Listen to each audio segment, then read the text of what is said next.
I'm going to go ahead and bring somebody in who is in the thick of it.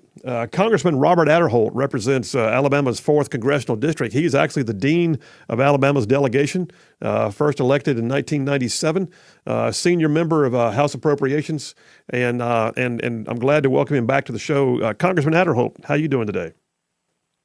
Hey, Phil, it's always good to be on the right side. Well, thank you, sir. I appreciate that.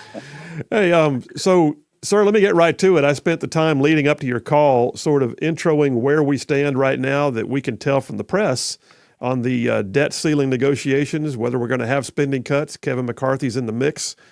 What are your thoughts, though? Where is this going right now, and how close are we to default by date? Well, it's interesting. We've heard that the date was given in June. At first originally heard it was going to be somewhere in the summer, and then it was in June. And then last week they said June 1st.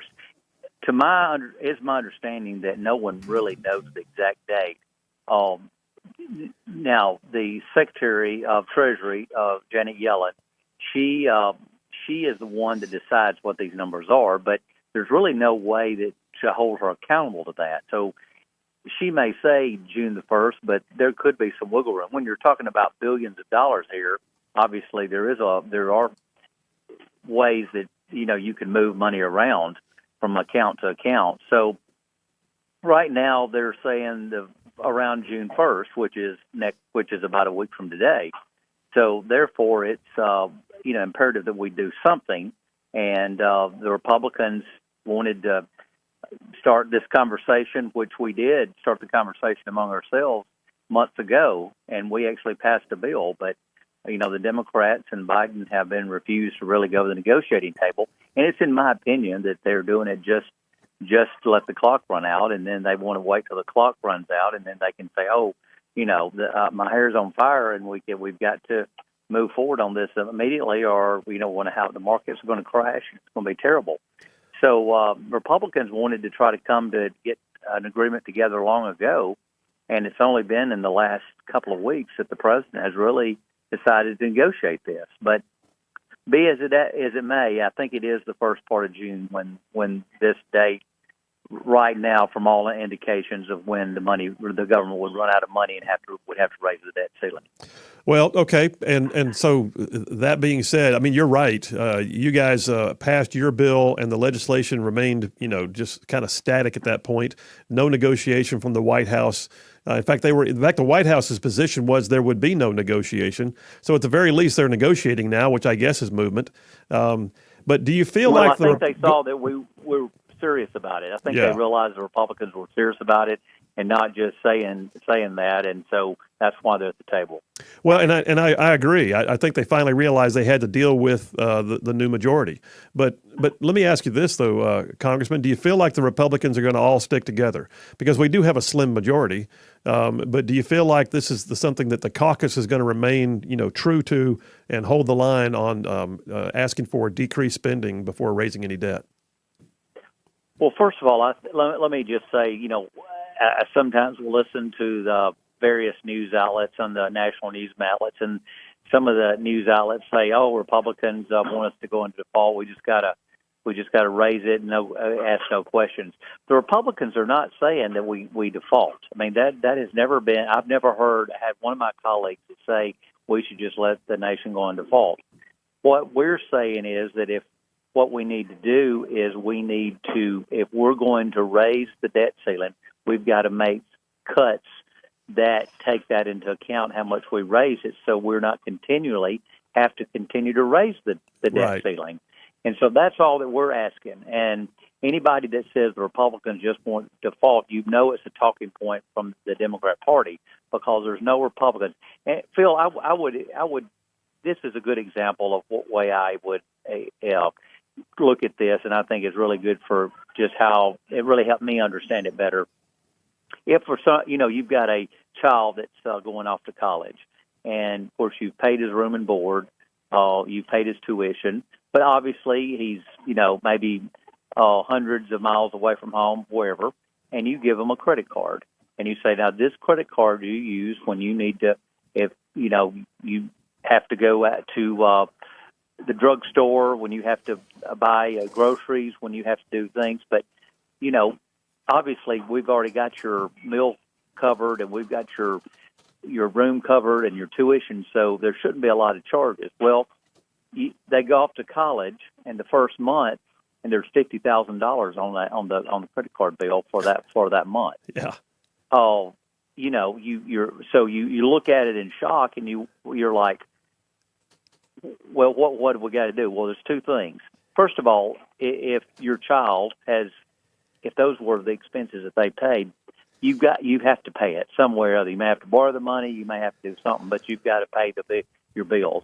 And number two, which is just as important, is you have to have a talk with your son or daughter or whoever it is and say, this cannot happen again.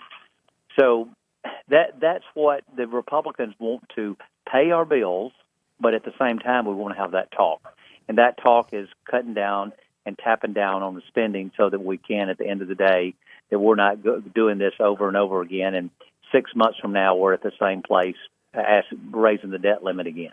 Well, I can tell you, Congressman, if I had put up $50,000 on a credit card in my first semester at college, I'd have probably come home too. I don't think I'd be allowed to stay in college. Well, that's a good thing. I mean, that's I understand that completely. But my point is, though, that you wouldn't just pay the bill.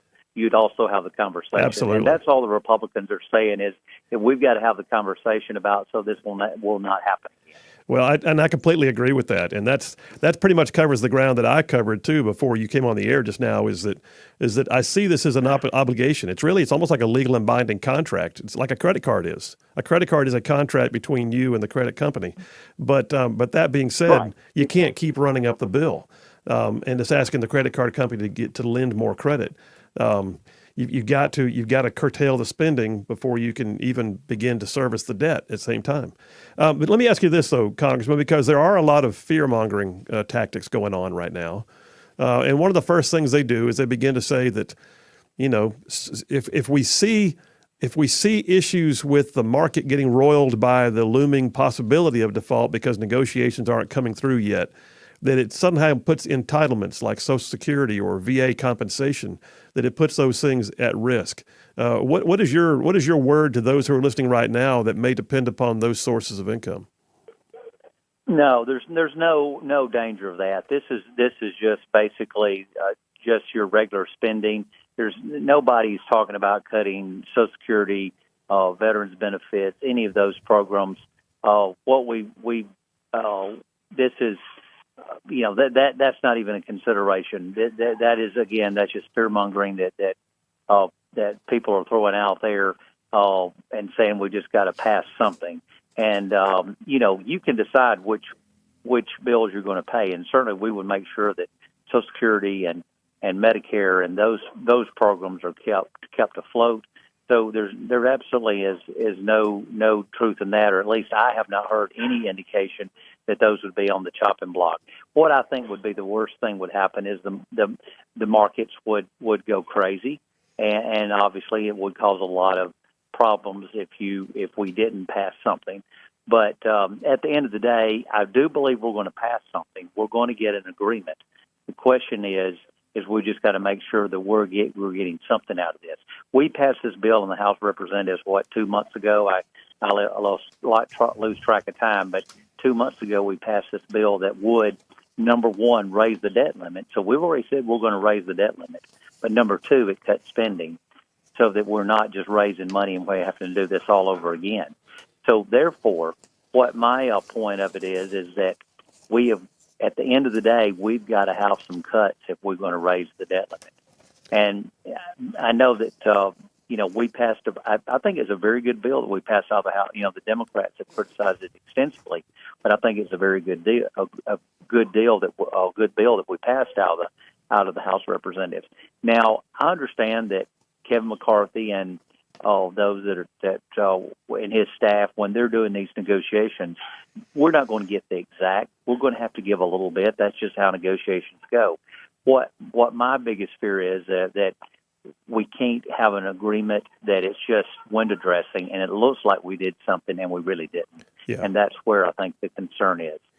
Well, and I would agree, and I think right now, everything I'm seeing, Newsmax ran a piece today about a CNN poll that says that 60% of Americans, bipartisan, want to see spending cuts accompany any debt ceiling increase. I mean, so the wind's at your back right now, and this is absolutely. This and again, say that again. That's a CNN poll, right? Right. It is.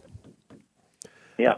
Yeah. And So we're not talking about someone saying that this is some kind of right wing poll that's come out. This is CNN that is not known to be conservative in the least bit. Not at all. In fact, we have them as the left side screen up here on the wall in the studio.